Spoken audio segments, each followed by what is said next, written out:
Welcome to the 14th Annual Fall Strategic Communication Internship Panel. My name is Kristen Livingston, and I am an assistant professor in the Department of Communication here at Pitt State University.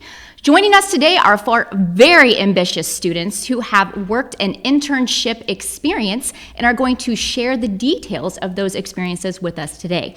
Joining us are Hope Rainey, Ben Thomas, Cade Cowdrey, and Braden Zaner. Thank you all for joining us today, and I'm looking forward to discussing a little more about your internship and maybe sharing some of the opportunities for other students. So first and foremost, we're going to go down the line, and I want you just to talk a little bit about your internship, when you served it, either in the spring or the summer, and in what capacity. What types of things did you do at the internship? So Hope, let's start with you.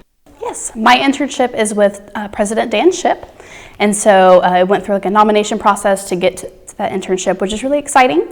And so in that internship, we get to work with a lot of departments and other places on campus and serve in different capacities that way. So I've gotten to kind of make different graphics and designs for certain departments and kind of work on that side of the strategic comm emphasis area in that capacity through that internship. And I'm actually currently in that internship right now. Oh, wonderful. So is this a full year internship, or was this just it's obviously not a semester long, but how long will you serve in this capacity? Anticipating until I graduate. That is awesome. Yes. Good for you. Ben? Yep, so I'm Ben. I had over the summer internship, I had a 10-week summer internship, actually from home with a company called Education Dynamics. They basically help with schools all around the country with specifically online enrollment and things like that, and obviously with advertising, which is how I ended up there. My position was the account manager intern, and as I said, I was able to work it from home, so I was able to do most of my stuff from the comfort of my own bed, which was really nice. And it was a lot of stuff that was like web design, writing, and a lot of stuff that had to do with data management. So. Excellent, excellent. Cade? So this summer I worked at a company in Overland Park called Go Local Interactive.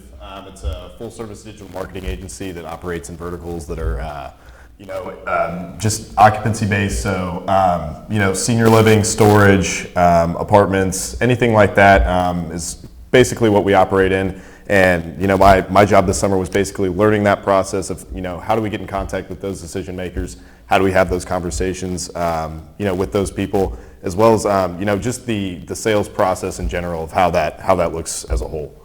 Excellent. Braden, last but not least. So this summer I had an internship at Dimensional Innovations, which is an experiential design firm in South Kansas City. So essentially what they do is they design spaces for stadiums, museums, sports teams, all kinds of different facilities.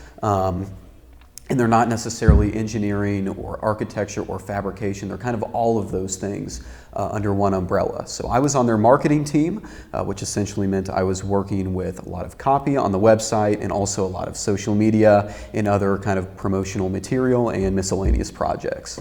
Excellent. Let's talk a little bit about how you obtained the internship. Like, did you see it somewhere in particular? So Braden, I'm going to go back and start with you. Like, where did you see the posting for this?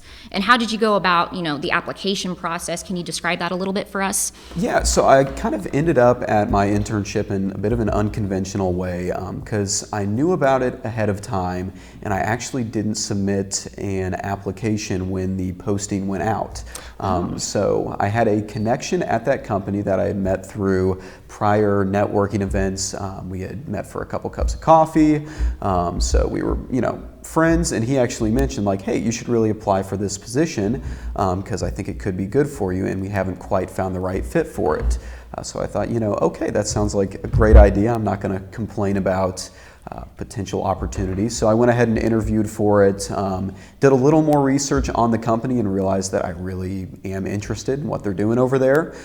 So the interview went really well, hit it off pretty well with everybody in the company, and I guess the rest is history. Wonderful. Cade, can you share your experience? Yeah, so the previous summer I worked as a flower delivery boy for Hy-Vee. I realized that in my professional career, delivering flowers is not really of that. So I decided in the winter months to apply for just, several internships. I knew that was what I wanted to do. I knew that I wanted to try out sales. So one of our family friends owns this company. I coached them in tackle football growing up. So that's kind of how I got that in. But I did submit an application, did submit my resume, and it was basically a three interview process. I interviewed with 3 different people 3 different times, and then it was like mid-February that I was notified that I had the position over the summer. And so the couple months before that, it was just preparation essentially for that. Making sure I know exactly, what I'm going to be doing, but also just preparing myself for, that 40-hour work week. So. Oh, yeah. Yeah. Excellent. Ben? Yeah, so I didn't do it in any unconventional means like that. I simply just went on Indeed and other sites like that, and I was just browsing through, and I found that on multiple sites actually. So I was like, okay, I'll take a look at this. However, it was not initially an account manager internship position. I actually applied for a social media intern position, which I did not get. That was the competitive part. However, they kept my information, and the woman that I was actually talking with at Education Dynamics referred me to the account manager intern position. So I guess they liked me enough that they wanted to keep me on for that one. And I ended up getting that one through a pretty easy 1 interview process. So, yeah. That's excellent. And also just showcases a little bit about you and the fact that they kept your resume on file and remembered you for a job that you did not intend to, apply for in the first place. Exactly. They just said, hey, this guy, we didn't hire him for this position, but we think he would be good for this one. So I appreciated that a lot. That's great. Hope? Mine was a little bit different. So it was through a nomination process. And so I had 3 administrators through the school, including Dr. Ship himself, which is really exciting, nominate me for that position. It was a very competitive process. And so there were only 15 spots available for students. And I was very gracious to be able to give in that one of those positions. And so I was one of 15 in the fall, and now there are 8 of us because we had some graduate. But yes, definitely a competitive process through nominations. And then there was an interview through that after we kind of set all those things up through email and that kind of communication there. Excellent. For those of you that did have an interview process, Hope, I'm going to start with you on this. How would you describe that interview process in particular? Any advice you would give to individuals who are seeking a job opportunity, are asked to do an interview? What would you tell those students? Yes, definitely having some typical questions for interviews prepared. So I talked with my dad, who's really good at interviewing, and he helped me kind of think of some questions that may have been asked. Dr. Ship is very different from those who would typically be interviewed, and so he's very chill, very relaxed, and so it was not a professional style interview. It was very just, hey, tell me about yourself. Why do you want this? And so I just kind of got to be more of myself instead of the professional interview side. And so I think it kind of depends advice-wise, like who you're going to be interviewing with. If it's a very professional company, then kind of prepared that way. If it's with your university president, you would think it was a very professional thing, but it was very fun and very relaxed. And so just kind of having some questions prepared beforehand is really helpful. Good. We're going to hop down to Braden, since she had a very relaxed, I would say, experience as far as interviewing is concerned. Can you describe how your interview experience was? Yeah, so I guess one thing that really worked out well for me is I knew who was going to be interviewing me before I actually went into the interview, and because of that, I was able to do a little bit of research or stalking on them, and I figured out that he actually played baseball in college. So I run track, so I was able to hit it off with him pretty well about being a student athlete, and I think that kind of gave me the leg up, so to speak, on some of the other people applying for that position. And also just having a really effective portfolio ready. One thing they talked about quite a few times was that I had a really good website, and that's something that kind of separated me from some of the other people applying. Excellent. Now, one thing we haven't talked about is in communication, you have the opportunity to get 3 credit hours for your internship opportunities that take place spring, summer, or fall. I guess my next question would be, how many of you have taken advantage of that internship credit opportunity? Braden? I have in the past, but I'm not really at a lack of credits right now, so I didn't do it for this summer. For those of you that don't know, Braden, I think a light load would be about 25 credits a semester for him, so Give or take? 21 or so. 21 or so, right? Not that much. Cade, how about you? No, the internship question, as far as like credits. Yeah. Oh, sorry. So I'm taking that credit right now. So I decided not to do it over the summer just with how busy I was with work, job number one, job number two. So I did decide to just take that credit this semester. So that's putting me at 21 this semester, credit hours wise. But I'm still having that back and forth with Go Local. Excellent, excellent. And before we move along here, I think something else to point out is our two individuals here, the balance act of being a student, doing internships, and being really, really active. It can be done. It just is really about time management. So, exactly. Ben, how about you? Internship credits? Yeah. I was able to get the whole hours throughout the summertime, and I'm not sure I exactly need it now because of some developments that have developed in this semester. But I'm still glad I did it, and I've submitted everything and. I'm glad I did it in the end. So very, very good. Very similar to Braden's situation. Yeah, pretty much. You don't need those additional credits anymore. How about you, Hope? I did not take the extra credit hours, kind of in Braden and Ben's seat. I don't really need the credit hours. But also, this internship is a little bit different with it not being a communication internship. Right. And so I didn't really have a whole lot to kind of showcase those strategic skills that I'm learning, yes. And so, yes, I'm incredibly proud of my position and I love what I do, but it's not a communication style internship. And so I just decided to wait if I was able to pick up something else later to save those hours if I needed them. Excellent, excellent job. Let's go ahead and we'll start with Hope here. What do you think the most challenging part is of what you're required to do for your internship? Absolutely. So kind of what my internship is called, we are the Presidential Fellows. And so our group just started last spring in January. And so it was a very new group, so kind of developing a brand new organization, a brand new internship, if you will, from nothing, was just kind of the most challenging thing. We had some staff and some administration changes, which also played a part into that as well, kind of in the middle of the spring semester last year. And so kind of recouping from that and building off of that as well was kind of the most challenging part. With the skills that I actually do, like the tasks that I do, there's nothing that challenging. It's mainly just keeping up those connections, kind of the public relations side of that, is being that liaison between those departments that we work with the president's office. Very, very good. So you are getting skills as you are working toward. That's excellent, excellent. Ben, how about you? Yeah, so the most challenging part for me, with a company as big as Education Dynamics, because they had over 1,200 employees, over 90% of those employees are virtual. And so whenever you have a company that is that size and that spread out, communication is probably just going to be the hardest part, because whenever I was tasked with something and I didn't quite know how to do it fully, I would have to either schedule a meeting with my advisor or just message them through the chat messenger, and I sometimes wouldn't get a message until late the next day. So yeah, that was probably the most challenging part. Communication. The tasks themselves weren't really that hard, so that's what I would say. Excellent, excellent. Cade? So the most challenging part for me, I would say, is just lack of experience in sales. I would say is hands-on B2B sales is something that I had never had any experience in. However, I have had other opportunities throughout my college career as well as in high school, just selling, but not necessarily the act of selling. So just getting used to, the actual process of, building a pipeline, prospecting, cold calling,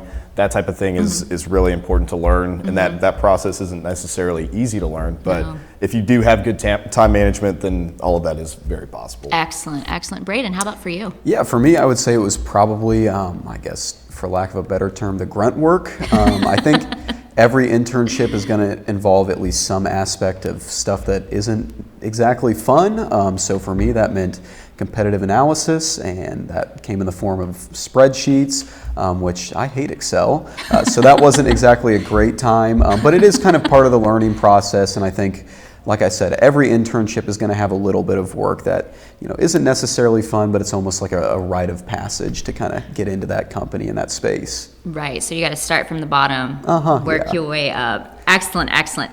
The next question deals a little bit with some of the courses that you have taken here during your time as a student at Pitt State University. What courses in particular do you think are helpful to what you are doing or what you have done? or maybe some courses that you wish you would have taken prior to your experiences. So Hope, we'll start over with you. I think the biggest course for me was integrated electronic communications. It was a very, very fun class, but I wish that I would have been more future oriented in that class and worked a little bit harder in kind of what I created so I could have used it. So kind of the stuff, I was just learning how to use Adobe Creative Suite instead of using Canva, and kind of using just those higher level like tools to create those things like business cards and newsletters and brochures.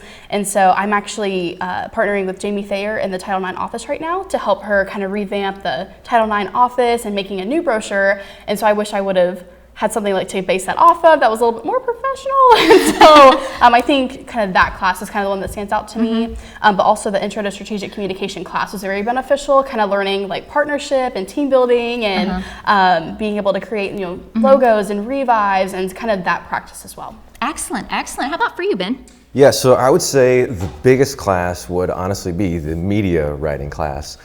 Yeah, I know. Mainly just because mine had more drafting and writing bits with this. And then if there's any other class out there, I'd probably say a web design class, simply because a lot of my tasks ended up having to do with editing the script on their quote unquote microsites, simply just because, they want to change things all the time and things update.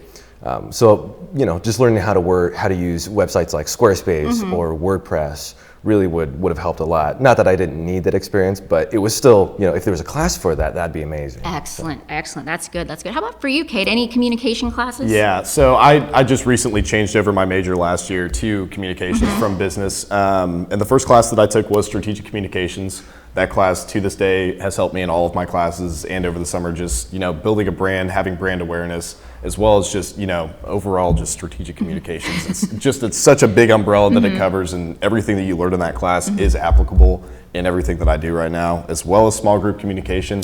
I really did not like reading the book, but I'm definitely further ahead than I would be, especially with Gil Cooper. He did a great job with that class, just, teaching you how to facilitate those conversations in a professional environment. I think was really important for me. Excellent, excellent. How about for you, Braden? Yeah, honestly, the same as what all of them just said. IEC definitely helped quite a bit, just being to kind of create promotional material, especially on the social media side.